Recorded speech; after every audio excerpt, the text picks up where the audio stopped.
Start కాలేదా? నడి రోడ్లో బండి హ్యాండ్ ఇచ్చింది. ఇప్పుడు మా ఊరికి దొబ్బుకుంటా పోవాలా 5 కిలోమీటర్లు. అసలు ఏమైందంటే మధ్యాహ్నం ఇంట్లో కూర్చొని రీల్స్ చూస్తూ ఉంటే ఫ్రెండ్ గాడు వచ్చి మెడికల్ షాప్ కాడికి పోయేద్దాం రా, ఎందుకంటే అర్జెంట్ పోదాం రా అన్నాడు. స్టాండ్ వచ్చి చూసి ఒక్క మెడికల్ స్టోర్ కూడా లేదు, అన్ని మూసేస్తున్నారు. ఒంటిమిట్ట మొత్తం తిరిగినాము, ఒక్క మెడికల్ స్టోర్ కూడా తెలియలేరు. ఇప్పుడు మాధవరం పోదాం అంటాడు. పోదాం మాధవరానికి, అక్కడన్నా ఉంటాయో లేవో తెలియదు. మాధవరం కూడా వచ్చేసినాము. మాధవరంలో కూడా అంటే అన్ని మూసేస్తున్నారు మధ్యాహ్నం కాబట్టి. గీడ మాకు శనిద్రం బండి అయిపోయింది. 5 కిలోమీటర్లు ఇంటికి బండి దొబ్బుకొని పోవాలనుకునే లోపే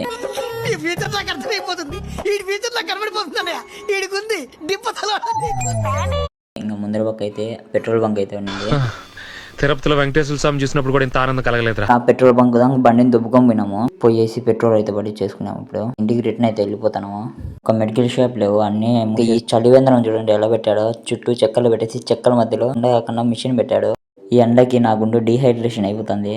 ఊపి తీసాం అనుకుంటే చుట్టూ జనాలు ఉన్నారు. ఇంకా అందరైతే బిన్న ఇంటికి అయితే వచ్చేసినాము. మా ఫ్రెండ్స్ శనిద్రం ఏమో కానీ 3:30 అయితే అన్న మెడికల్ షాప్ తెరసలే. ఇంకా అలా కొంచెం తిరిగేసి ఇంక ఇంటికి అయితే వచ్చేసి. ఈ వీడియో నచ్చితే లైక్ చేసి ఫాలో అండ్ సబ్స్క్రైబ్ మర్చిపోకే. బాయ్.